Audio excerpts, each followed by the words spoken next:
Doctor জনাব মিজানুর রহমান আজহারীকে আপনি যেমন কাফির বলেছেন, তেমন রাজ্জাক সাহেবকে আপনি কাফির বলেছেন কিনা, তবে আপনি বলেছেন কিনা এটা বর্ণনা করতে না পারলেও তাকে আলেমদের কাউকেও অনেক বড় গালি দিতে শুনেছি, মানে দাজ্জাল বা এরকম বলতেও শুনেছি আর কি। এইটা কি ঠিক আছে? মানে আমরা লোকরা কি করবো তাহলে? দেখুন, এটা ঠিক আছে।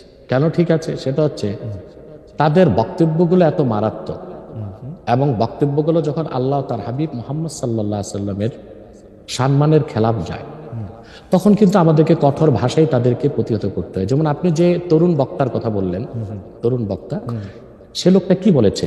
সে আল্লাহর হাবিব নূর নবীজি মুহাম্মদ মুস্তাফা সাল্লাল্লাহু আলাইহি সাল্লামের আরশচুম্বী সম্মানের খেলাফ, আল্লাহ তাআলার সম্মানের খেলাফ বক্তব্য দিয়েছে। হালালা শব্দ ব্যবহার করছে, এটা কি হয়? সে বলেছে আম্মা জান খাদিজা ভার্জিন ছিলেন না, আমার মাকে যদি কেউ বলে ভার্জিন ছিল না আমি মেনে নিব।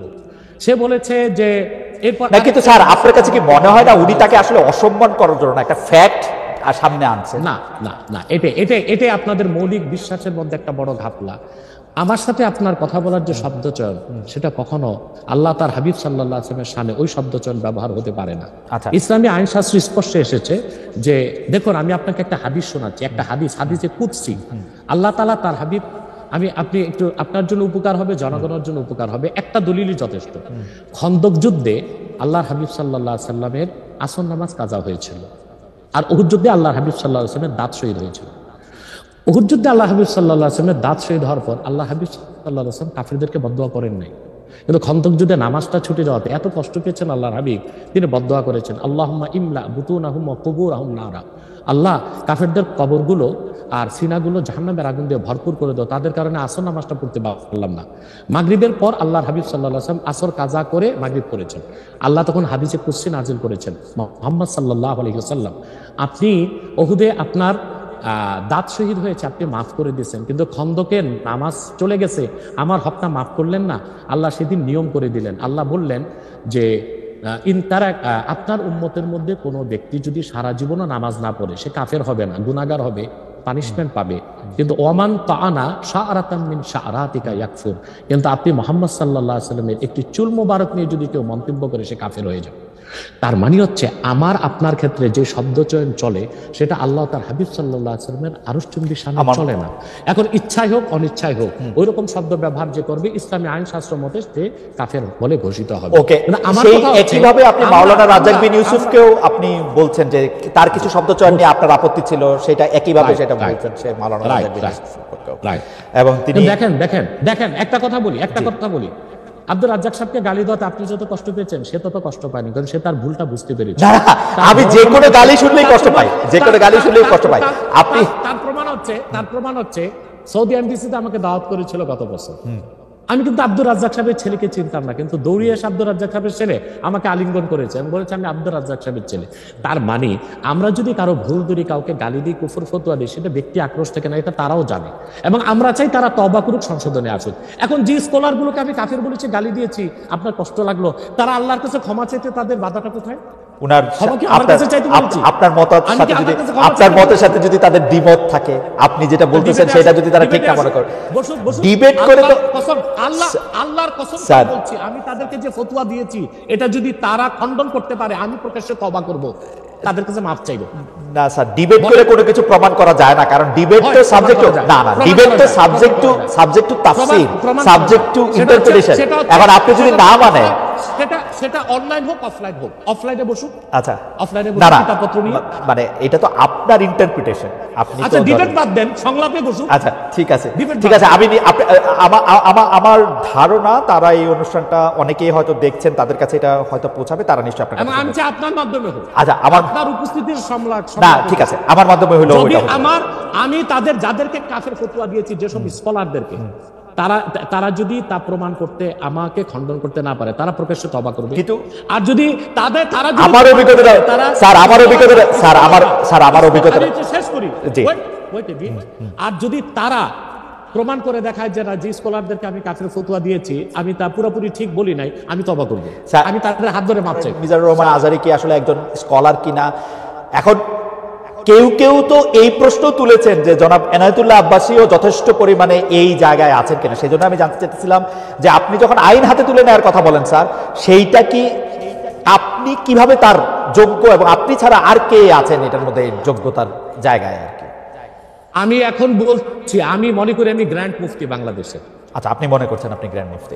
ওকে, এবং এটা আমি চ্যালেঞ্জের ওকে, ওকে, এইটা বললে আমার ফতুয়ার বিপক্ষে, আমি শোনেন, আমার ফতুয়ার বিপক্ষে যে যাচ্ছে তাকে আমার সাথে বসান, আপনার প্ল্যাটফর্মে বসান। দ্বিতীয় কথা হচ্ছে ঈদে মিলাদুন্নবী নিয়ে যে আপনি প্রশ্ন করেছেন, ঈদে মিলাদুন্নবী সাল্লাল্লাহু আলাইহি ওয়াসাল্লাম নিয়ে অনেক ডিবেট হয়েছে এবং ঈদে মিলাদুন্নবীর পক্ষে যারা, তারাই বিজয়ী হয়েছে। আর বাংলাদেশে ওলামায়ে দেওবন্দের একটা বিরাট অংশ যারা মূল ধারার, তারা কিন্তু ঈদে মিলাদুন্নবী নিয়ে কখনো বিরোধিতা করে না। কিছুমাত্র স্কলার আছেন যারা কোনোভাবে পারসেজ হয়ে আছেন, তারাই ঈদে মিলাদুন্নবীর বিরোধিতা করে। আমরা বলি মিলাদ যার সিরাত না তার। মিলাদুন নবী সাল্লাল্লাহু আলাইহি ওয়াসাল্লাম ব্যানারও মাহফিল হতে পারে, সিরাতুন নবী সাল্লাল্লাহু আলাইহি ওয়াসাল্লাম ব্যানারও মাহফিল হতে পারে। এবং আপনি শুনেছেন আজকে 4 বছর যাবত সৌদি সরকার, উচ্চ ওলামা পরিষদ ফতোয়া দিয়েছে যে ঈদে মিলাদুন্নবী উপলক্ষে মাহফিল সৌদি আরবে হবে এবং 12 রবিউল আউয়াল তারা রাষ্ট্রীয় ছুটি ঘোষণা করে রেখেছে। এবং বাংলাদেশে বর্তমান সরকারও যথেষ্ট আলেম ওলামা আছেন যারা কওমি ঘরানার এবং দেওবন্দ ঘরানার, যাদেরকে আমরা আহলে হক মনে করে থাকি। এবং আমরা মনে করি জৌনপুর, ফুরফুরা, সারসিনা, আহলে সুন্নাত, আহলে হক একই ধারাতেই চলে আসছে। তারাও কিন্তু ইসলামিক ফাউন্ডেশনের দায়িত্বে আছে এবং তারা কিন্তু এবারও ঈদে মিলাদুন্নবী ব্যানারে প্রোগ্রাম করেছে এবং আমি সেখানে অংশগ্রহণ করেছিলাম একদিন। অতএব বিচ্ছিন্নভাবে কে কি ঈদে মিলাদুন্নবীর বিরোধিতা করলো, আব্দুর রাজ্জাক সাহেবের নাম বলেছেন, ওনাকেই বসান আমার সাথে কথা বলি, সংলাপ হতে তো কোনো দোষ নাই। ওকে, বা আপনি আরো যাদের কথা বলেছেন আচ্ছা, তাদেরকে বসান আমাদের সাথে। আচ্ছা, আমার এখানে একটা সম্পূর্ণ জাস্ট প্রশ্ন আছে আইনের ব্যাপারে। যেহেতু তেহরিকে খতমে নবুয়তের শাখা যুক্তরাজ্যেও আছে, এখানেও আছে, আপনি একইভাবে এই কথা বা ভারতের পশ্চিমবঙ্গের কথা বলেছেন, এইখানে যেটা বলছেন সেটা কি যুক্তরাজ্য এবং ভারতের পশ্চিমবঙ্গের জন্য প্রযোজ্য? যুক্তরাজ্যেও যদি কেউ এই ধরনের কথা বলে তাকেও কি আপনি এরকম একটা কথা বলবেন বা বলতে পারবেন? জি জি বলবো। আমি যুক্তরাজ্যে যে সাফার করে এসেছি সেটা শোনেন আগে। 2 বছর আগে আমি যুক্তরাজ্যে গিয়েছিলাম। আমার 7টা প্রোগ্রাম ছিল। 4টা প্রোগ্রাম করতে পেরেছি, 3টা প্রোগ্রাম আমি করতে পারিনি। এবং সেখানে আমার বিরোধিতা করেছিল নাইজেল ফারাজ। আপনি জানেন তাকে, সিএনএন নিউজ প্রেজেন্টার, এবং সে ব্রেক্সিট আন্দোলনের হোতা ছিল এবং সে ব্রিটিশ পার্লামেন্টে মেম্বার ছিল। আমার যেদিন সেন্ট্রাল লন্ডনে প্রোগ্রাম ছিল, নাইজেল ফারাজ লং মার্চের ঘোষণা দিয়েছিল এবং আমি সেখানে যেতে পারিনি। কেন? নাইজেল ফারাজ 23টা প্রতিবেদন করেছিল আমার বিপক্ষে। তার মধ্যে উল্লেখযোগ্য ছিল যে আমি মুরতাদের শাস্তি মৃত্যুদণ্ড চাই। বাট ব্রিটিশ পুলিশ আমাকে অ্যারেস্ট করেনি এবং ব্রিটিশ পুলিশ আমাকে শুধু প্রোগ্রাম করতে দেয়নি সহিংসতা বেশের জন্য। কিন্তু আমি রানীকে গালি দিয়েছি, সেটাও সেখানে তুলে ধরা হয়েছে। রানীকে গালি দেওয়া যায় ইংল্যান্ডে? হ্যাঁ, মুরতাদের শাস্তি মৃত্যুদণ্ড চেয়েছি, সেইটা 23টা প্রতিবেদন করে আমার এই বক্তব্য ফতোয়াগুলো সেখানে লন্ডনে দেখানো হয়েছে। আমি বাংলাদেশে যে চরিত্র, লন্ডনে সেই চরিত্র, পশ্চিম বাংলায় সেই চরিত্র। ওকে, আমি এবার একটু, আপনি যেহেতু মুফতি এবং নিজেকে পরিচয় দিলেন গ্র্যান্ড মুফতি, আমি একটা বিষয় একটু মনে করি আপনাকে একটা বিষয় একটু আপনার দৃষ্টি আকর্ষণ করতে চাই। সেটি হচ্ছে যে আপনি মানে আপনার কাছ থেকে বুঝে নিতে চাই স্যার, যে যদিও আপনি আসলেই আমার চেয়ে বয়সে ছোট, কিন্তু আসলে বিদ্যায়, বুদ্ধিতে, শিক্ষায়, অনেক কিছুতে, মানে জ্ঞানে আপনি আমার চেয়ে বড় বলে আপনাকে স্যার সম্বোধন করতে হবে না। আপনি বলেছেন যে মসজিদে গিয়ে নারীদের জন্য বা মহিলাদের জন্য জামাতে নামাজ আদায় করা মাকরুহ। কিন্তু আমি আপনার এই বক্তব্যটার পরিপ্রেক্ষিতে আমি দেখতে পাচ্ছি যে এটা তো বরং মাকরুহ নয়, কেউ কেউ এটাকে মুস্তাহাব বা এনকারেজ বলতে চান। অনেকে উদাহরণ দিচ্ছেন আয়েশা, যিনি প্রফেটের স্ত্রী ছিলেন, রাদিয়াল্লাহু আনহা, হ্যাঁ আয়েশা রাদিয়াল্লাহু আনহা, উনি ইমামতি করে মেয়েদের নামাজ পড়িয়েছেন। এবং যে জায়গায় আপনি এটা মাকরুহ বলছেন, ওই জায়গায় কেউ মুস্তাহাব বলতে গিয়ে আপনার বক্তব্যের বিরোধিতা করছেন। এটা নিয়ে আপনি যদি আমাদের একটু বলেন। এটা আমি চ্যালেঞ্জ করছি, ওপেন চ্যালেঞ্জ। আম্মা জান আয়েশা রাদিয়াল্লাহু তাআলা আনহা কখনো ইমামতি করেননি, বরং জাকওয়ান ইমামতি করেছিল, পিছনে তিনি নামাজ পড়েছিলেন। সেটা ফরজ নামাজ ছিল না, তারাবিয়ার নামাজ। আপনাকে যে তথ্য দিয়েছে সে ভুল তথ্য দিয়েছে। ওকে, সেটা মেয়েদের নামাজ পড়াটা মুস্তাহাব কিনা? এক। দ্বিতীয় হচ্ছে আল্লাহর হাবিব সাল্লাল্লাহু আলাইহি ওয়াসাল্লামের নূরের জামানায় মসজিদ নববীতে মহিলাদেরকে অ্যালাউ করা হতো, তারা নামাজে আসতেন। কিন্তু আল্লাহর হাবিব সাল্লাল্লাহু আলাইহি ওয়াসাল্লাম মহিলাদেরকে নিরুৎসাহিত করেছিলেন, নিষেধ করেননি। কারণ মহিলাদেরও দিন শেখা বাকি ছিল এবং আল্লাহর হাবিব সাল্লাল্লাহু আলাইহি ওয়াসাল্লামের কাছে ওহী আসতো, সেজন্য মহিলাদের নিষেধ করা হতো না, তারা মসজিদে আসতেন। হযরত ওমর রাদিয়াল্লাহু তাআলা আনহু তার খেলাফতের সময় বলেছেন মহিলাদের জন্য ঘরেই নামাজ পড়াটা উত্তম। তখন প্রচুর পরিমাণ সাহাবী উপস্থিত ছিলেন, তারা হযরত ওমরের এই কাজে কেউ বাধা দেননি। সেজন্য মহিলাদের মসজিদে আসাটা হারাম নয়, মাকরুহ বলা হয়েছে জামাতে আসা। কারণ আম্মাজান আয়েশা রাদিয়াল্লাহু তাআলা আনহা নিজেও নিজেও বলেছিলেন যে বর্তমানে মানে ১৫০০ বছর আগেই আম্মাজান আয়েশা বলেছেন যে এখন মহিলাদের মসজিদে না আসাই উচিত ফিতনার এই সময়। তো ১৫০০ বছর আগে যদি ফিতনার আশঙ্কা করে আম্মাজান আয়েশা মসজিদ নববীতে মহিলাদের আসাটাকে নিরুৎসাহিত করে থাকেন, তাহলে হযরত ওমর রাদিয়াল্লাহু তাআলা আনহুর সিদ্ধান্তটা সঠিক ছিল। আর বর্তমান যুগে সেটা আমরাও নিরুৎসাহিত করি, এই জন্যই মাকরু বলি।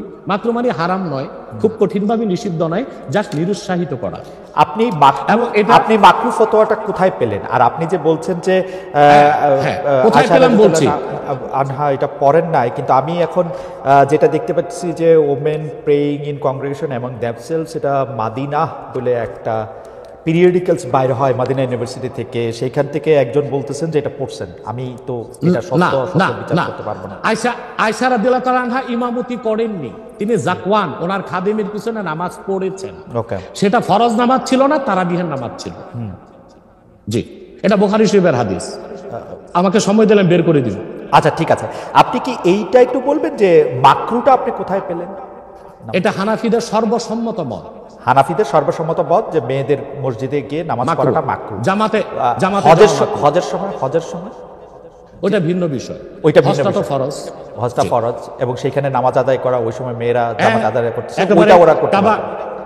পারবে, কিন্তু পরে আর এমনিতে নরমালি আর পারবে না। পারবে না মানে বললাম তো, নিরুৎসাহিত করা হয়েছে। তারা ঘরে পড়বে, ঘরে পড়াটাই উত্তম। এটা যদি মকরু হইতো তাহলে কি হজের সময় এটা পড়াটা জায়েজ থাকতো? না, স্থানকাল ভেদে পার্থক্য আছে না। আপনি এখন তো আজকে আগামীকাল দুপুরে আপনি পানাহার করতে পারবেন, কিন্তু পহেলা রোজা দুপুরে পানাহার করতে পারবেন? সেটা তো হারাম হয়ে যাবে না। তার মানে স্থানকাল পাত্র বেশে হুকুমটা ভিন্ন হবে না? হবে, কিন্তু যেটা হজে পারমিটেড, যেটা হজের মাঠে পারমিটেড, সেটা আর পৃথিবীর কোথাও বাক্য হতে পারে? হজটা কি? হজটা হচ্ছে কাবাগরে যেতে হবে, পুরুষকেও যেতে হবে, মহিলাকেও যেতে হবে। কাবাগর একটাই, সেজন্য সেখানে সেটা ছাড় আছে। কিন্তু মসজিদ পৃথিবীতে একটা না, মহিলারা ঘরে নামাজ পড়তে পারবে। হ্যাঁ, তারপর আমরা এটা বলে থাকি, যেমন কোন মহিলা ঢাকা গেল শপিং করার জন্য, এখন নামাজের সময় হলো, সে বাড়িতে আসতে নামাজ কাজা হয়ে যাবে, সে বাইতুল মোকাররম যে নামাজ পড়ে নেক, মহিলাদের জন্য যদি সুব্যবস্থা থেকে পড়তে পারবে। মাকরুটাকে আপনি খুব বড় করে দেখার প্রয়োজন নাই। এই যে আপনার মাথায় টুপি নাই, এটাও কিন্তু মাকরু। স্যার, যেটা মাথায় বসাও মাকরু, রাইট, যেটা কিন্তু তাই বলে তো আপনাকে আমি গুনাহগার বলতে পারছি না, উৎসাহিত করব না। স্যার, আমি যেটা বলতে চাইতেছি, এমন কোন কাজ কি আছে যেটা কাবাগারে করা যায়, অন্য যে কোনো জায়গায় আরেকটা মাকরু হিসেবে বিবেচিত হবে? আর কোন কাজ কি এরকম আছে? বোঝার জন্য জানতে চাইতেছি স্যার। হ্যাঁ, বোঝার জন্য বলতেছি। যেমন কাবাগারে উপস্থিত হলে ওযু অবস্থায় যেতে হবে, অন্য কোনো জায়গায় গেলে ওযু অবস্থা লাগবে না। কেউ যদি হজ করতে ইহরাম বাঁধে, স্ত্রীর সহবাস তার জন্য হারাম যতদিন না, যেটা কাবাগরে করা যায় সেটা অন্য কোথাও হারাম আছে কিনা?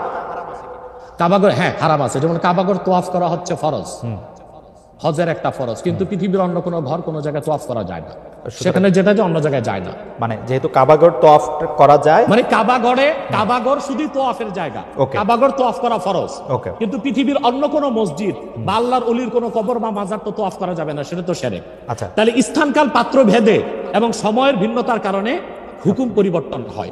যেমন আমি আপনাকে একটা উদাহরণ দিয়েছি, আগামীকাল আপনাকে দুপুরে খেতে হবে, সেটা খাওয়া আপনার জন্য সওয়াবের কাজ। আল্লাহ বলেছেন কুলু ওয়াশরাবু, খাও পান করো, কিন্তু ঠিক পহেলা রোজার দিন দুপুরে আপনি খেতে পারবেন না, সেটা হারাম।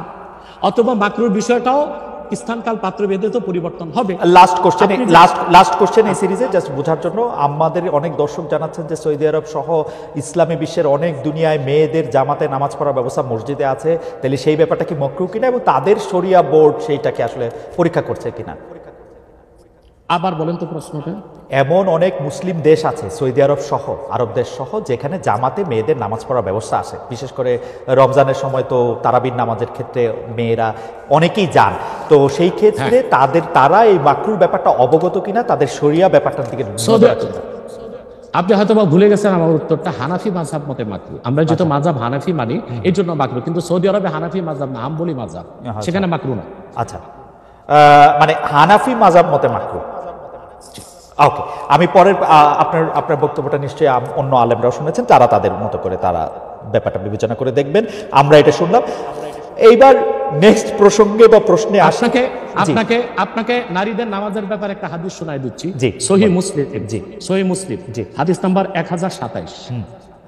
আন আমরাতা বিনতে আব্দুর রহমান أنها أخبرته أن عائشة زوج النبي صلى الله عليه وسلم قالت لو أدرك رسول الله صلى الله عليه وسلم ما أدرك النساء لمنعهن المسجد পরিষ্কার সহিহ মুসলিমের হাদিস হযরত আমরা বিনতে আব্দুর রহমান বলেন রাসূল সাল্লাল্লাহু আলাইহি সাল্লামের সহধর্মিণী আল্লাহর হাবিব সাল্লাল্লাহু আলাইহি ওয়াসাল্লামের স্ত্রী আম্মাজান আয়েশা রাদিয়াল্লাহু তাআলা আনহা যার কথা বলেছেন তিনি নামাজ পড়েছেন উনি বলেছেন যে বর্তমানে মহিলাদের এখনকার অবস্থা যদি আল্লাহর হাবিব সাল্লাল্লাহু আলাইহি ওয়াসাল্লাম দেখতেন তাহলে তাদেরকে মসজিদে আসতে নিষেধ করতেন সহিহ মুসলিম হাদিস নাম্বার 1027 আপনি সেই স্কলারদেরকে বলেন এই হাদিসটার জবাব আমাকে দিতে ওকে তার মানে আমি শেষ করি তার মানে হচ্ছে মহিলাদেরকে মাকরু বলার দ্বারা হানাফি মাযহাবে যে নিষেধ করা হয়েছে কঠিন নিষেধ না মানে নিরুৎসাহিত করা হয়েছে ওকে ঠিক আছে এটা নিশ্চয়ই এটা নিরুৎসাহিত করা হয়েছে এটা আপনি বলছেন নিশ্চয়ই এটা একটা প্রণিধানযোগ্য আমি দলিল দিয়েছি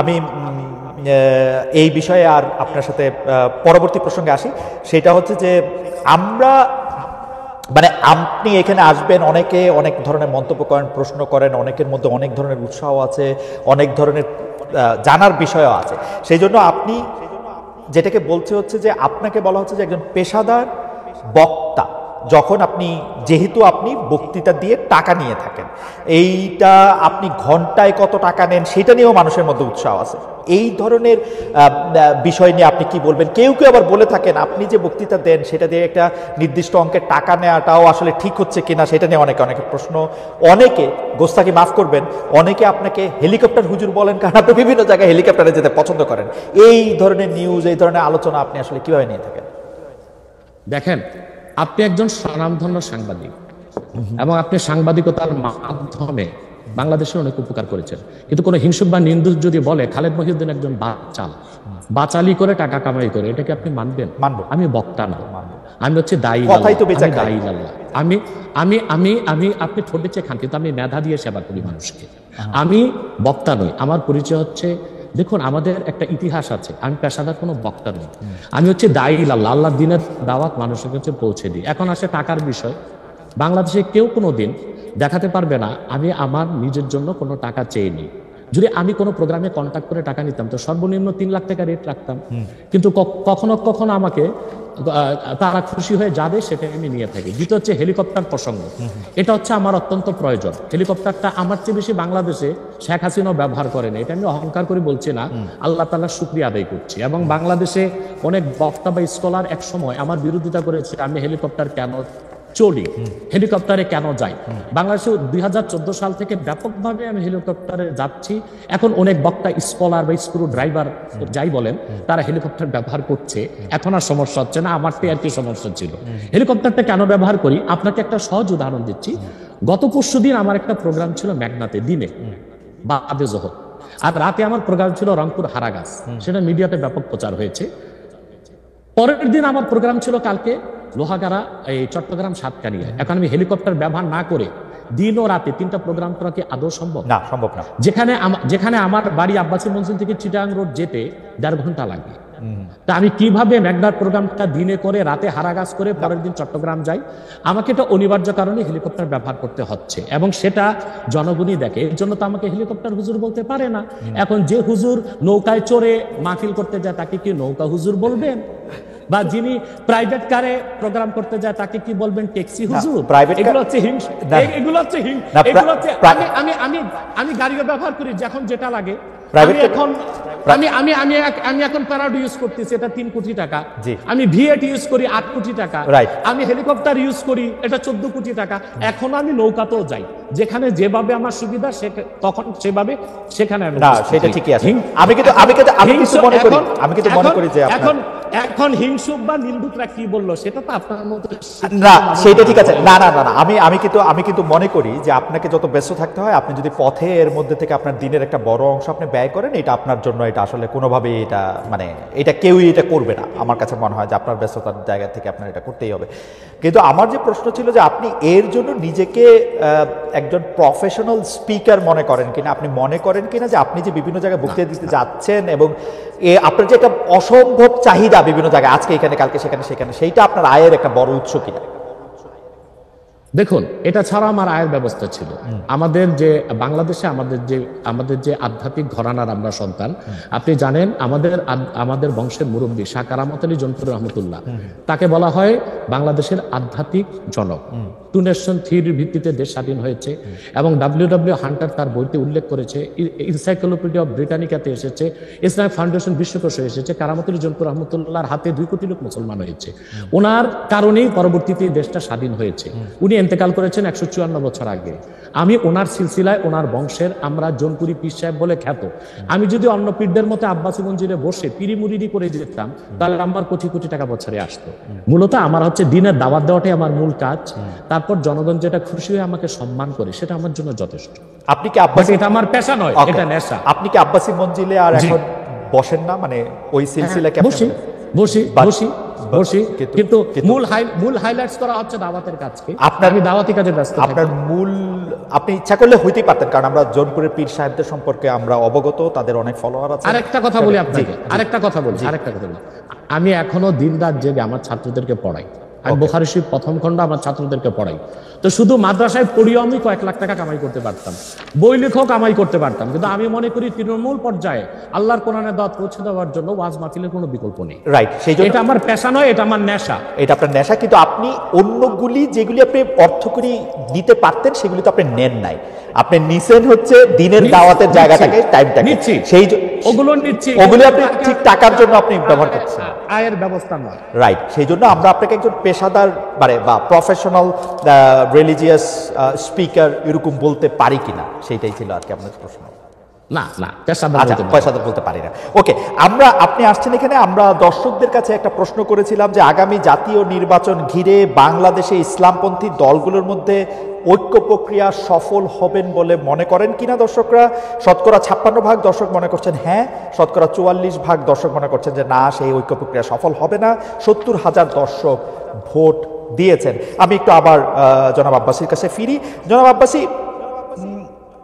আপনি আপনার বক্তব্যে সামাজিক বিষয়, আধ্যাত্মিক বা পারলৌকিক বিষয়গুলির পাশাপাশি রাজনৈতিক বিষয়গুলো উঠে আসে। আপনি যখন যে প্রয়োজন মনে করেন দাবি দাওয়া নিয়েও মাঠে নামেন। আপনার রাজনৈতিক মিশন ও ভিশন সম্পর্কে একটু জানতে চাই। গত অগাস্টের শেষ দিকে নতুন রাজনৈতিক দল গঠনের কোনো গঠনের ঘোষণা দিয়েছিলেন, তাতে অগ্রগতি আছে কিনা আপনি যদি একটু সংক্ষেপে বলতেন। দেখুন, আমার রাজনৈতিক দর্শনটা ভিন্ন। সেটা হচ্ছে যে রাজনীতির 2টা দিক রাষ্ট্রবিজ্ঞানের, আপনি ভালো জানেন। একটা হচ্ছে থিওরিক্যাল পলিটিক্স, আর একটা হচ্ছে অ্যাপ্লাইড পলিটিক্স। তা আমি অ্যাপ্লাইড পলিটিক্সটা করি না, হরতাল মিছিল মিটিং ভোটাভুটি এগুলোকে আমি সমর্থন করি না। বাট থিওরিক্যাল পলিটিক্স এটা আমি খুব চর্চা করি, এবং থিওরিক্যাল পলিটিক্সটা হচ্ছে রাষ্ট্রবিজ্ঞানের অবজারভেশনাল সায়েন্স, পর্যবেক্ষণমূলক বিজ্ঞান। আমি বাংলাদেশ নিয়ে আমার যে চিন্তা চেতনা এবং বাংলাদেশের ভবিষ্যৎ নিয়ে, এটা 8ই আগস্ট আমি সংবাদ সম্মেলন করে বলেছি, সেটা আপনি দেখবেন, জনগণও দেখবে বলে আশা করি। আমি আমার বক্তব্যে বারবার বলে এসেছি, বাংলাদেশে এখন যারা রাজনীতির দায়িত্ব নিয়েছে, রাষ্ট্র পরিচালনা, রাষ্ট্র মেরামতের, তাদের হাতে বাংলাদেশের রাজনীতির ভবিষ্যৎ মোটেও নাই। এটা চলে গেছে আটলান্টিকের ওপারে। আমি সবসময় আমার বক্তব্যে ভারত বিরোধিতা করে এসেছি। আমি ভারতের আধিপত্য এক মুহূর্তের জন্য বাংলাদেশে মানতে পারি না। আমি বলেছি ভারতীয় হিন্দুত্ববাদ আর আধিপত্যবাদ থেকে বাংলাদেশ মুক্ত হয়েছে, কিন্তু মার্কিন আগ্রাসন ধেয়ে আসছে। এখন যদি এখানে আমি মনে করি যে পশ্চিমা দুনিয়ার 3টা এজেন্ডা, একটা হচ্ছে বর্তমান সরকারকে বসানো। বর্তমান সরকার যে গঠন করা হয়েছে, এটা তো কোনো বিপ্লবী সরকার হয়নি।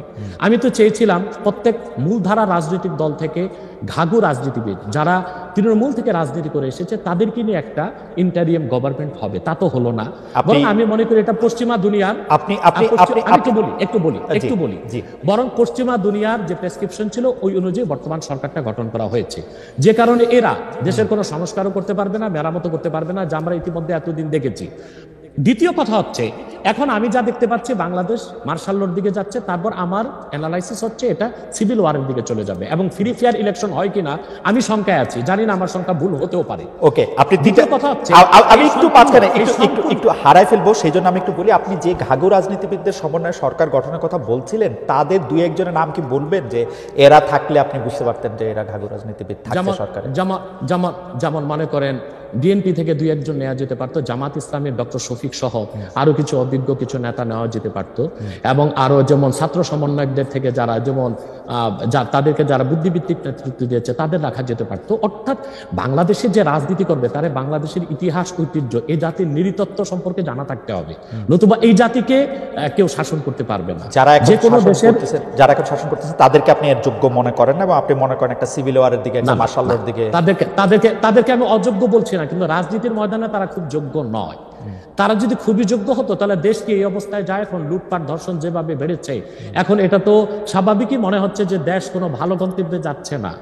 এখন আমার কথাটা শুনুন, আমি আগ থেকেই বলে এসেছি এই সবগুলো বিপদ হুমকিকে ওভারকাম করা যেত এবং মার্কিন আগ্রাসনকে ঠেকিয়ে আমরা একটা সুন্দর বাংলাদেশ ফেয়ার এবং ফ্রি ইলেকশনের মাধ্যমে করতে পারতাম।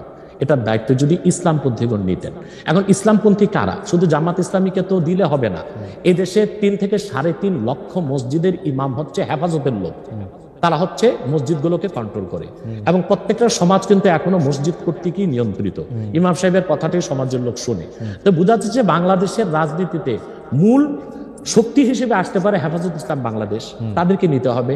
জামাত ইসলামী আছে, খেলাফত আছে, অন্যান্য ইসলামী দলগুলোকে নিয়ে যদি একটা অ্যালায়েন্স করা যেত তাহলে বাংলাদেশে যে কোনো আগ্রাসনও ঠেকানো যেত, ফ্রি অ্যান্ড ফেয়ার ইলেকশনও করা যেত, এবং অন্তত শতাধিক আসন নিয়ে ইসলামপন্থীগণ সংসদে যেতে পারত। ওকে, ইসলামপন্থীদের কথা যেহেতু আসলো, মানে আপনাকে প্রথমে একটু প্রশ্ন করে রাখতে চাই যে আপনি নতুন রাজনৈতিক দল ঘোষণা অগাস্টে দিয়েছিলেন, আপনার রাজনৈতিক দর্শনের কথাও বললেন যেটা অনেকের থেকে আলাদা। বর্তমানে যেসব রাজনৈতিক ইসলামী আদর্শে অনুপ্রাণিত রাজনৈতিক দল আছে, জামাত ইসলামী সহ, তাদের কারোর সাথে যুক্ত হওয়া বা তাদের কারোর ব্যাপারে মানে তাদের অন্তর্ভুক্ত হওয়ার কি আপনি ভাবছেন, বা তাদের কাউকে আপনি সহি ইসলামিক আদর্শে অনুপ্রাণিত রাজনৈতিক দল মনে করেন কিনা? দেখুন, আমি আগে বলেছি যে আমি অ্যাপ্লাইড পলিটিক্স করি না, আমি থিওরিক্যাল পলিটিক্স করি। কারণ আমি খেলাফার আদর্শে বিশ্বাসী, আমি ডেমোক্রেসিতে বিশ্বাসী নই। আমি মনে করি ডেমোক্রেসি বা গণতন্ত্রটা পৃথিবীর মানুষকে প্রতারিত করছে। ডেমোক্রেসি বা গণতন্ত্রের সুবিধা নিচ্ছে আমেরিকা এবং কয়েকটা ইউরোপিয়ান দেশ। আমাদের মতো তৃতীয় বিশ্বের দেশগুলো গণতন্ত্রটাই আমাদের জন্য অভিশাপ। আমাদের কোনো স্বাধীন পররাষ্ট্রনীতি নেই, আমাদের কোনো ট্যাক্সই অর্থনীতি নেই, আমাদের কোনো পূর্ণাঙ্গ শিক্ষা ব্যবস্থা নেই, আমাদের কোনো সুস্থ সংস্কৃতি নেই। এটার জন্য ডেমোক্রেসিকে একটা আপনি বাধা মনে করতেছেন? এই যে নাই যে অভিশাপ মনে করি, তাহলে তো এই জন্য এখন যারা বাংলাদেশে রাজনীতি করছে ইসলামী রাজনীতির ব্যানারে, তা তো ডেমোক্রেসি করছে, অথবা আমি তাদের সাথে যুক্ত হওয়ার প্রশ্নে আসে না। তবে তারা যেন সুবিধাজনকভাবে সংসদে যেতে পারে, বিরাট সংখ্যক একটি প্রতিনিধি দল নিয়ে, সেটা আমি চাই। এটা শরীয়তের একটা বিধান আছে, আর জারুরাতু তাতাকাদ্দারু বিকাদ্রি জারুরা। ডেমোক্রেসিকে আমি পছন্দ করি না, কিন্তু বিশেষ মুহূর্তে বড় বিপদকে ঠেকাতে মাঝে মধ্যে হারাম জিনিসটাকে কিছু সময়ের জন্য হারাম জেনে কিছু সময়ের জন্য শিথিলতায় যাওয়া যায়। সেজন্য আমি মনে প্রাণে চাই, আমি খেলাফায় বিশ্বাসী হলেও এদেশে যারা ইসলামী রাজনীতির ব্যানারে আন্দোলন করছে সর্বোচ্চ সংখ্যক আসন নিয়ে তারা সংসদে যান। কিন্তু তাদের মধ্যে তো অনেকগুলি ফ্র্যাকশন আছে, একজন আরেকজনের ঠিক বিশ্বাস করে না। জামায়াতে ইসলামীকে যেমন ধরেন, জামায়াতে ইসলামী অনেক ইসলামিক রাজনৈতিক দলের কাছেই খুব গ্রহণযোগ্য দল না। আমরা দেখেছি যে হেফাজতে ইসলামীর আন্দোলনের ক্ষেত্রে শেখ হাসিনাকে কওমি জননী উপহার দেওয়া, শেখ হাসিনার সাথে হাতকে শক্তিশালী করার জন্য হেফাজতের বিভিন্ন নেতৃবৃন্দের বিভিন্ন সময় সার্বিক অবস্থান জামাতে ইসলামীকে ঠেকানোর জন্য হয়েছিল। আপনি নিশ্চয়ই খেয়াল করেছেন। আমি এই ফ্র্যাকশনগুলো আলাদা আলাদা করে বলতে পারি। চরমোনাই সাহেবের আমি একমত নই। হেফাজত ইসলামী আর জামাত ইসলামের মধ্যে আমি বলি এক হচ্ছে জামাত ইসলামীর যিনি প্রতিষ্ঠাতা ছিলেন আবুল আলা মওদুদী, তিনি মুহাদ্দিসও ছিলেন না, মুফাসসিরও ছিলেন না, তবে তিনি ছিলেন দার্শনিক এবং রাষ্ট্রচিন্তক। তো জামাত ইসলামী যারা করছেন তারা তো আসলে আবুল আলা মওদুদীর কোনো মাসালা বা ফেকা মানতেছে না। এবং জামাত ইসলামী তো অসংখ্য লোক আমি দেখেছি দক্ষিণ চট্টগ্রামে, তারা আমাদের মতো কট্টর সুন্নি, অর্থাৎ তারা মিলাদ কিয়াম করতেছে, তারা পিরি মুরিদি মানতেছে, কিন্তু রাজনৈতিকভাবে তারা জামাত ইসলামী করতেছে। তার মানে হচ্ছে 1922 সালে জিএনএ গ্র্যান্ড ন্যাশনাল অ্যাসেম্বলির মাধ্যমে কামাল পাশা আতাতুর্ক তুরস্কের মধ্যে ইসলামী শাসন ব্যবস্থার জন্য আর না হয় সেই ব্যবস্থা করেছিল। তারপরে প্যান ইসলামিজম নিয়ে আসলো জামালউদ্দিন আফগানি। পরবর্তীতে 1942 সালে আবুল আলা মওদুদী চিন্তা করলেন যে এই সংকটকালীন মুহূর্তে ইসলামী রাষ্ট্র প্রতিষ্ঠার জন্য গণতন্ত্রটাকে বেছে নেওয়া যেতে পারে। এটাই ছিল তার রাষ্ট্রের চিন্তা, আর সেটাই জামাত ইসলামের লোকজন অনুসরণ করছে। কিন্তু জামাত ইসলামের লোকজনগুলো কিন্তু আবুল আলা মওদুদীকে ইমাম হিসেবেও মানে না, কিংবা তার মাসালাও নিচ্ছে না। শুধু রাষ্ট্র রাষ্ট্র কিন্তু ডক্টর আব্বাসী এই কথাটা আপনি বলতেছেন, আমি তো জামায়াতের কোনো নেতার মুখে এরকম শুনি নাই। আমি বলছি আজ এখন ইসলামী একটি রাষ্ট্র প্রতিষ্ঠার জন্য তারা আবুল আলা মওদুদীর রাষ্ট্র চিন্তাটা নিয়েছে।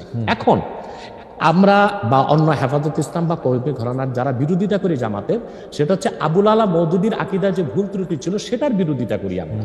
কিন্তু একটা কথা মনে রাখবেন, ইসলামের মৌলিক বিশ্বাসের ক্ষেত্রে জৌনপুর, ফুরফুরা, দেওবন্দ, কওমি, চরমনাই, জামাত, মসজিদ সবাই কিন্তু এক।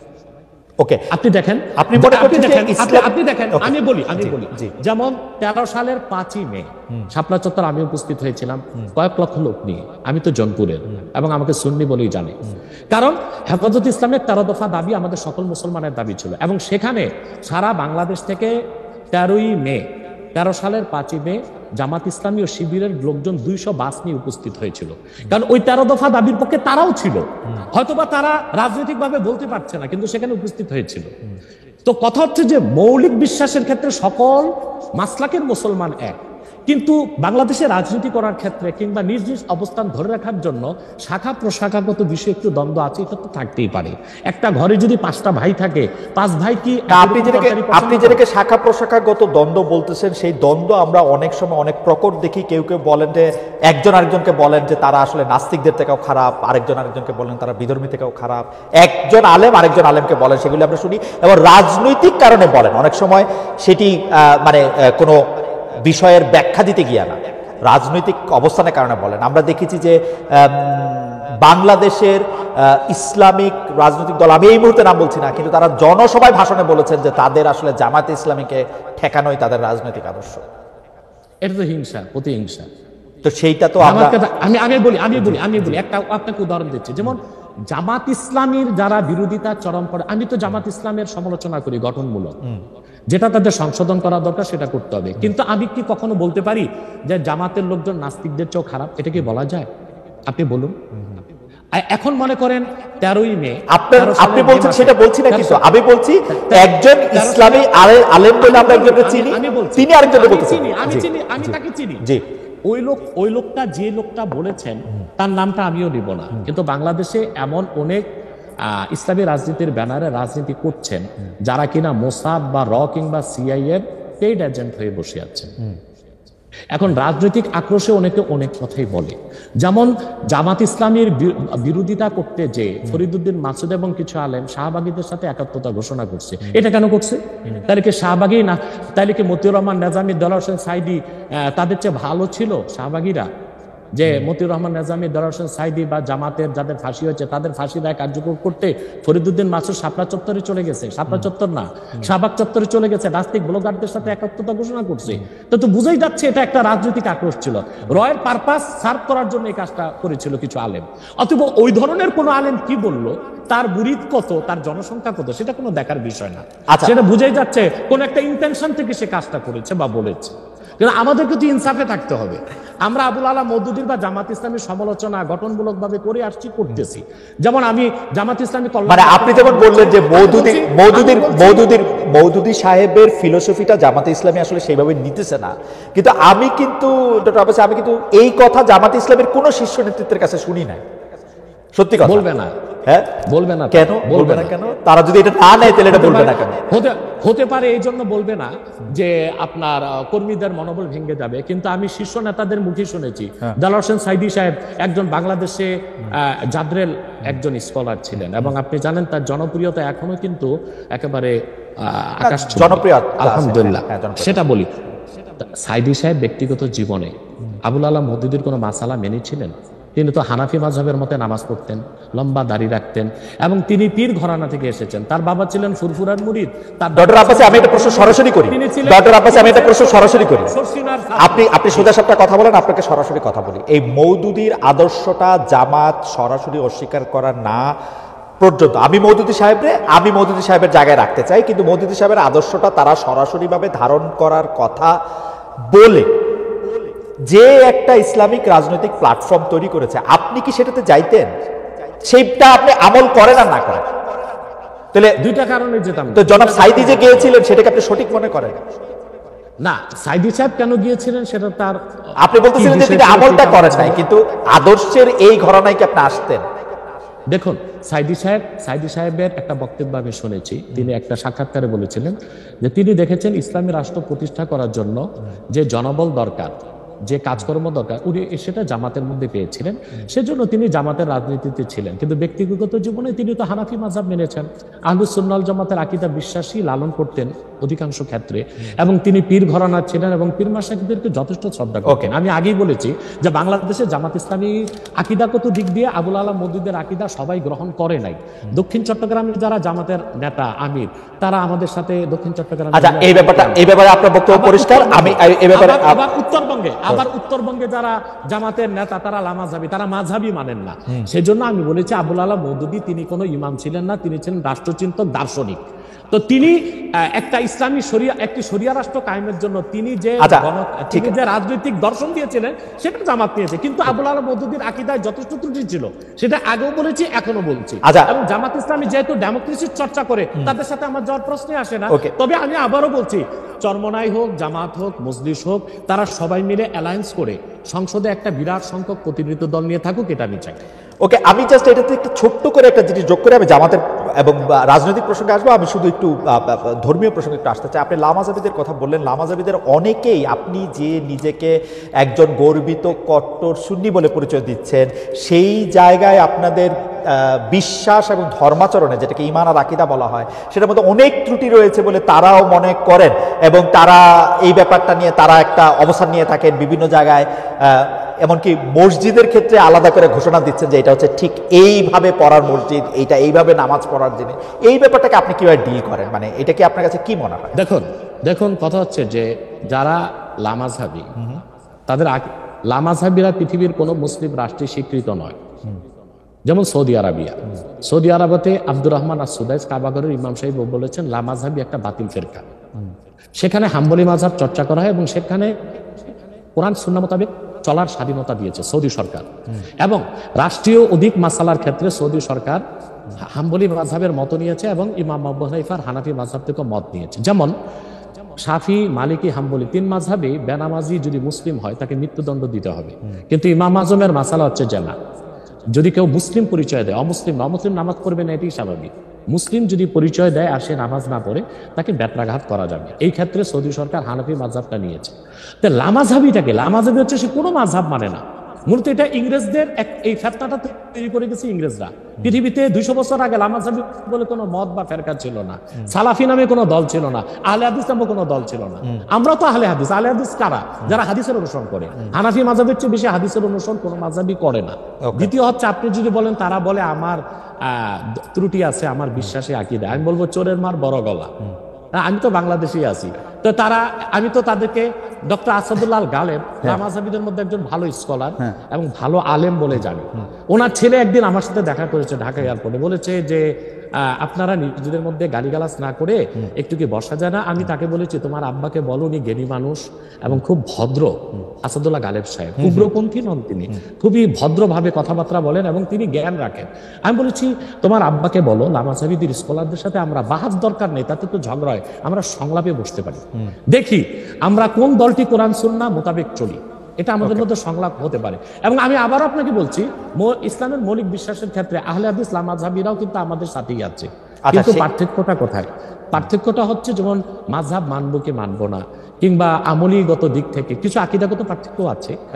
আমলী দিক দিয়ে বেশি পার্থক্য, যেমন হচ্ছে আমরা বলি তারাবি 20 রাকাত, তারা বলে 8 রাকাত, আমরা বলি ওয়েতের 3 রাকাত, তারা বলে 1 রাকাত, কিন্তু কোন লামাযহাবী বলে না ওয়েতের বলে নামাজ নাই, বলে ওয়েতের আছে 1 রাকাত। না, আমি এরকম শুনছি, আমার এরকম শুনছি, আমার যে নামাজ পড়ার জন্য আলাদা মানে এটা সকল দর্শকের জন্য বলছি যে আলাদা দাঁড়ানোর সিস্টেম বা ভঙ্গি বা স্টাইল লামাযহাবীদের, আপনাদের তো আপনাদের বলতে হচ্ছে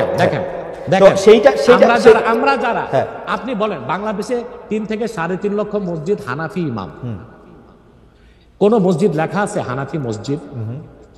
কিন্তু বাংলাদেশের যে 200-100 লামাযহাবীদের মসজিদ আছে সেখানে তারা লিখে রাখছে আহলে হাদিস মসজিদ। তা বোঝা যাচ্ছে আহলে হাদিস মসজিদে আহলে হাদিসরাই ঢুকবে। তো বৈষম্য তো তারাই করছে, তারাই কিন্তু প্রমাণ দিচ্ছে তারা একটা ফেরকা, তারা একটা ভিন্ন দল। আমাদের হানাফিদের মসজিদে লেখা নেই হানাফি মসজিদ, ওখানে হানাফিও যাবে লামাযহাবীও যেতে পারবে।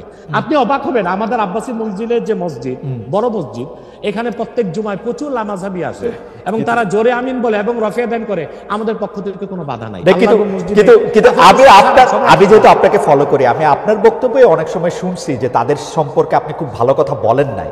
মানে আমি যদি গালাগালি নাও বলি অনেক সময়, মানে আমি এই মুহূর্তে আমি বলবো না যে আপনি যেমন ডক্টর জনাব মিজানুর রহমান আজহারীকে আপনি যেমন কাফির বলেছেন তেমন রাজ্জাক সাহেবকে আপনি কাফির বলেছেন কিনা, তবে আপনি বলেছেন কিনা এটা বর্ণনা করতে না পারলেও তাকে আলেমদের কাউকেও অনেক বড় গালি দিতে শুনেছি, মানে দাজ্জাল বা এরকম বলতেও শুনেছি আর কি। এইটা কি ঠিক আছে? মানে আমরা লোকরা কি করবো তাহলে?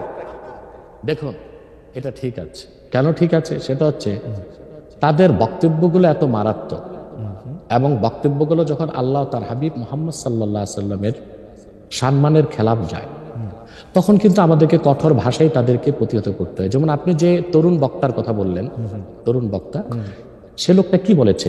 সে আল্লাহর হাবিব নূর নবীজি মুহাম্মদ মুস্তাফা সাল্লাল্লাহু আলাইহি সাল্লামের আরশচুম্বী সম্মানের খেলাফ, আল্লাহ তাআলার সম্মানের খেলাফ বক্তব্য দিয়েছে, হালালা শব্দ ব্যবহার করছে। এটা কি হয়? সে বলেছে আম্মা জান খাদিজা ভার্জিন ছিলেন না, আমার মাকে যদি কেউ বলে ভার্জিন ছিলেন আমি মেনে নিব। সে বলেছে যে এরপর কিন্তু স্যার আপনার কাছে কি মনে হয় না উনি তাকে আসলে অসম্মান করার জন্য একটা ফ্যাক্ট আর সামনে আনছে? না না না, এটাই আপনাদের মৌলিক বিশ্বাসের মধ্যে একটা বড় ঘাপলা। আমার সাথে আপনার কথা বলার যে শব্দচয়ন, সেটা কখনো আল্লাহ তার হাবিব সাল্লাল্লাহু আলাইহি ওয়াসাল্লামের শানে ওই শব্দচয়ন ব্যবহার হতে পারে না। ইসলামী আইনশাস্ত্র স্পষ্ট এসেছে যে, দেখুন আমি আপনাকে একটা হাদিস শোনাচ্ছি, একটা হাদিসে কুদসি। আল্লাহ তাআলা তার হাবিব, আপনি একটু আপনার জন্য উপকার হবে, জনগণের জন্য উপকার হবে, একটা দলিলই যথেষ্ট। খন্দক যুদ্ধে আল্লাহর হাবিব সাল্লাল্লাহু আলাইহি ওয়াসাল্লামের আসর নামাজ কাজা হয়েছিল, আর উহুদ যুদ্ধে আল্লাহর হাবিব সাল্লাল্লাহু আলাইহি ওয়াসাল্লামের দাঁত শহীদ হয়েছিল। উহুদ যুদ্ধে আল্লাহ হাবিব সাল্লাল্লাহু আলাইহি ওয়াসাল্লামের দাঁত শহীদ হওয়ার পর আল্লাহ হাবিব সাল্লাল্লাহু আলাইহি ওয়াসাল্লাম কাফিরদেরকে বদদুয়া করেন নাই, কিন্তু খন্দক যুদ্ধে নামাজটা ছুটে যাওয়াতে এত কষ্ট পেয়েছেন আল্লাহর হাবিব, তিনি বদদুয়া করেছেন আল্লাহুম্মা ইমলা বুতুনাহুম ওয়া কুবুরাহুম নারা, আল্লাহ কাফেরদের কবরগুলো আর সিনাগুলো জাহান্নামের আগুন দিয়ে ভরপুর করে দাও, তাদের কারণে আসর নামাজটা পড়তে পারলাম না। মাগরিবের পর আল্লাহর হাবিব সাল্লাল্লাহু আলাইহি ওয়াসাল্লাম আসর কাজা করে মাগরিব পড়েছেন। আল্লাহ তখন হাদিসে কুদসি নাজিল করেছেন, মুহাম্মদ সাল্লাল্লাহু আলাইহি ওয়াসাল্লাম আপনি উহুদে আপনার দাঁত শহীদ হয়েছে, আপনি মাফ করে দিয়েছেন, কিন্তু খন্দকের নামাজ চলে গেছে, আমার হকটা মাফ করলেন না। আল্লাহ সেদিন নিয়ম করে দিলেন, আল্লাহ বললেন যে আপনার উম্মতের মধ্যে কোনো ব্যক্তি যদি সারা জীবনও নামাজ না পড়ে সে কাফের হবে না, গুনাহগার হবে, পানিশমেন্ট পাবে, কিন্তু ওমান তাআনা শাআরাতাম মিন শাআরাতিকা ইয়াকফুর, কিন্তু আপনি মুহাম্মদ সাল্লাল্লাহু আলাইহি ওয়াসাল্লামের একটি চুল মোবারক নিয়ে যদি কেউ মন্তব্য করে সে কাফের হয়ে যাবে। তার মানে হচ্ছে আমার আপনার ক্ষেত্রে যে শব্দচয়ন চলে সেটা আল্লাহ তার হাবিব সাল্লাল্লাহু আলাইহি ওয়াসাল্লামের আরশচুম্বী শানে চলে না। এখন ইচ্ছাই হোক অনিচ্ছাই হোক ওই রকম শব্দ ব্যবহার যে করবে ইসলামী আইন শাস্ত্র মতে সে কাফের বলে ঘোষিত হবে। ওকে, সেই একইভাবে আপনি মাওলানা রাজ্জাক বিন ইউসুফকেও আপনি বলছেন যে তার কিছু শব্দচয়ন নিয়ে আপনার আপত্তি ছিল, সেটা একইভাবে সেটা বলছেন সে মাওলানা রাজ্জাক বিন ইউসুফ। এবং তিনি দেখেন একটা কথা বলি, আব্দুর রাজ্জাক সাহেবকে গালি দেওয়াতে আপনি যত কষ্ট পেয়েছেন সে তত কষ্ট পায়নি, কারণ সে তার ভুলটা বুঝতে পেরেছে।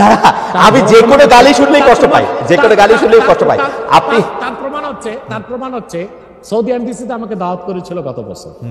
আমি কিন্তু আব্দুর রাজ্জাক সাহেবের ছেলেকে চিনতাম না, কিন্তু দৌড়িয়ে এসে আব্দুর রাজ্জাক সাহেবের ছেলে আমাকে আলিঙ্গন করেছে এবং বলেছে আমি আব্দুর রাজ্জাক সাহেবের ছেলে। তার মানে আমরা যদি কারো ভুল ধরি, কাউকে গালি দিই, কুফর ফতোয়া দিই, সেটা ব্যক্তি আক্রোশ থেকে না, এটা তারাও জানে এবং আমরা চাই তারা তওবা করুক, সংশোধনে আসুক। এখন যে স্কলার গুলোকে আমি কাফির বলেছি, গালি দিয়েছি, আপনার কষ্ট লাগলো, তারা আল্লাহর কাছে ক্ষমা চাইতে তাদের বাধাটা কোথায়? আপনার মতের সাথে যদি তাদের দ্বিমত থাকে, আপনি যেটা বলতেছেন সেটা যদি তারা ঠিক না মনে করে ডিবেট করে, তো আল্লাহর কসম বলছি আমি তাদেরকে যে ফতোয়া দিয়েছি এটা যদি তারা খণ্ডন করতে পারে আমি প্রকাশ্যে তওবা করব, তাদের কাছে মাফ চাইবো। না স্যার, ডিবেট করে কোনো কিছু প্রমাণ করা যায় না, কারণ ডিবেট তো সাবজেক্ট ডিবেট তো subject to Tafsir, subject to interpretation. এখন আপনি যদি না মানে সেটা অনলাইন হোক অফলাইনে বসুক, আচ্ছা অফলাইনে না কিতাবপত্র নিয়ে, মানে এটা তো আপনার ইন্টারপ্রিটেশন, আপনি আচ্ছা ডিবেট বাদ দেন, সংলাপে বসুক। আচ্ছা ঠিক আছে, আমি আমার ধারণা তারা এই অনুষ্ঠানটা অনেকেই হয়তো দেখছেন, তাদের কাছে এটা হয়তো পৌঁছাবে, তারা নিশ্চয়ই আপনার মাধ্যমে হোক, আচ্ছা আপনার উপস্থিতির না ঠিক আছে, আমার মাধ্যমে হলো আমি তাদের যাদেরকে কাফের ফতোয়া দিয়েছি, যেসব স্কলারদেরকে, তারা যদি তা প্রমাণ করতে আমাকে খণ্ডন করতে না পারে, তারা প্রকাশ্যে তওবা করবে। কিন্তু আর যদি আমার অভিজ্ঞতা শেষ করি, আর যদি তারা প্রমাণ করে দেখায় যে যে স্কলারদেরকে আমি কাফের ফতোয়া দিয়েছি আমি তা পুরোপুরি ঠিক বলি নাই, আমি তওবা করব, আমি তাদের হাত ধরে মাপ চাইব। স্যার আমি আমার অভিজ্ঞতাটা বলি।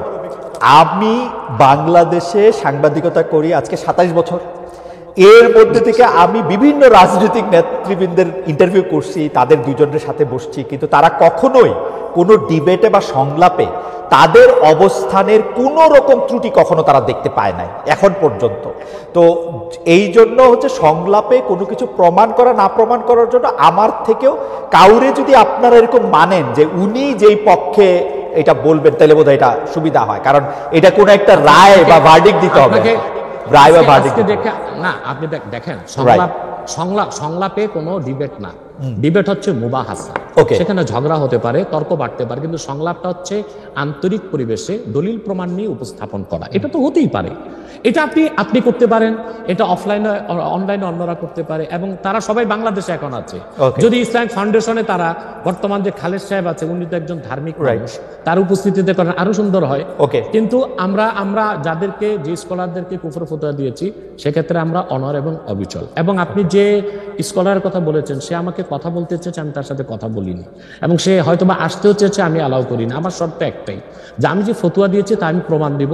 তারা তাদের স্কলার নিয়ে বসুক, যদি প্রমাণ দেয় আমি দিতে পারি, তাহলে ক্ষমা তো আমার কাছে চাইবে না, আল্লাহর কাছে ক্ষমা চাইতেও কি ভাই লজ্জা আছে? না, তা নাই। ঠিক আছে, আমরা আমাদের একটু একটা ঘটনা মরহুম মাওলানা আশরাফ আলী থানভী রহমতুল্লাহ নাম শুনেছেন? জি জি, উনি কিন্তু আমাদের সকল ঘরানার একজন মুরব্বী। তো ওনার একটা চমকপ্রদ ঘটনা, উনি একবার ইউপিতে এসেছিলেন জনপুরে। তো ওখানে আহমদ রাজা খান বেরেলি, ওনার অনুসারীরা বললেন যে আশরাফ আলী থানভী কুফর করছে, সে কাফের। আশরাফ আলী থানভী রহমতুল্লাহ কত বিচক্ষণ ব্যক্তি ছিলেন। তখন আমার দাদা উপস্থিত ছিলেন সেখানে, ওনার বয়স তখন খুব কম। তিনি জনপুর সাই মসজিদের মিম্বরে দাঁড়িয়ে বললেন, তোমরা যারা বলতেছো আমি কাফের, তা আমি এখন কলেমা পড়ি? বলে পড়েন। তিনি কালেমা শাহাদাত, কালেমা তাইবা পড়লেন। পড়ার পর বলে এখনো কি আমি কাফের? বলে না। তিনি তখন ওয়াজ শুরু করলেন। তিনি তার বক্তব্যে তখন আল্লাহর হাবিব নূর নবীজি মুহাম্মদ সাল্লাল্লাহু আলাইহি সাল্লাম এবং আল্লাহ তাআলার এবং ইসলামের সম্মান তুলে ধরলেন। তখন উপস্থিত লোকজন বলল, আমরা বেহুদাই তাকে কাফের মনে করেছি, বিভ্রান্ত হয়েছে। আসলে কি জানেন, আল্লাহর কাছে ক্ষমা চাইতে, ক্ষমা চাওয়াটা বিনয়ের কাজ। আদম আলাইহিস সালাম অপরাধ করে আল্লাহর কাছে ক্ষমা চেয়ে আদম হয়ে গেছে আমি ছোট একটা ইবলিস অপরাধ করে এলেমের কর্মী দেখিয়ে ক্ষমা করে নাই, ইবলিস হয়ে গেছে আজাজিল, অভিশপ্ত। আমি 20 সেকেন্ড সময় চাইতেছি। Ashis, can we extend the programme for couple of more minutes? Doctor Abbasi, আমাদের সময় শেষ হয়ে আসছে, আমরা একটু সময়টা একটু আপনার থেকে একটু বেশি চাইতেছি। শুধু একটা ছোট প্রশ্ন, সেইটা নিশ্চয়ই আপনি আপনার সময় কখনো বলবেন, যে আরেকজন ব্যক্তিকে, আপনি এটা ঠিকই বলেছেন জৌনপুরের পীর সাহেবের উদাহরণ দিয়ে, যে আমি যদ্দূর ইসলাম সম্পর্কে বুঝি, কেউ যখন নিজেকে বলে যে মানে কলেমা শাহাদাত এবং কলেমা তয়বা যে যতক্ষণ পর্যন্ত পড়বে বা মনে করবে, ততক্ষণ পর্যন্ত আরেকজন ব্যক্তি কি তাকে কাফের বলতে পারে? আপনি তো ছোট করে একটু বলেন, আমি শুধু হ্যাঁ বা নার মধ্যে থেকেও শুনতে চাই, মানে পারে কিনা। মানে আমি দাবি করলাম আমি মুসলমান, আপনি আমাকে কইতে পারবেন কিনা যে আমি কাফের? এক্ষেত্রে আপনাকে সংক্ষেপে মুসলটা বলে দিচ্ছি। প্রথম হচ্ছে মুমিন। মুমিন হচ্ছে যে কালেমা শাহাদাতকে মনে বিশ্বাস করে, মুখে স্বীকার করে। এখন সেই মুমিনকে আমরা মুসলিম বলবো কখন?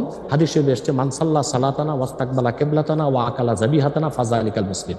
কোন ব্যক্তি ঈমান আনার পর যদি আমাদের সালাতকে আদায় করে, আমাদের কেবলা কাবাকে মানে, আমাদের জবাইকৃত পশুর গোশত খায়, সে লোকটি মুসলিম। কতক্ষণ মুসলিম? হাত্তা লাম ইয়াসদুর মিনহু কুফরুন কাওলান আও ফিলান আও তাকরিরা, যতক্ষণ তার মৌখিক বা হাতে বা কাজে কুফর প্রকাশ না পাবে।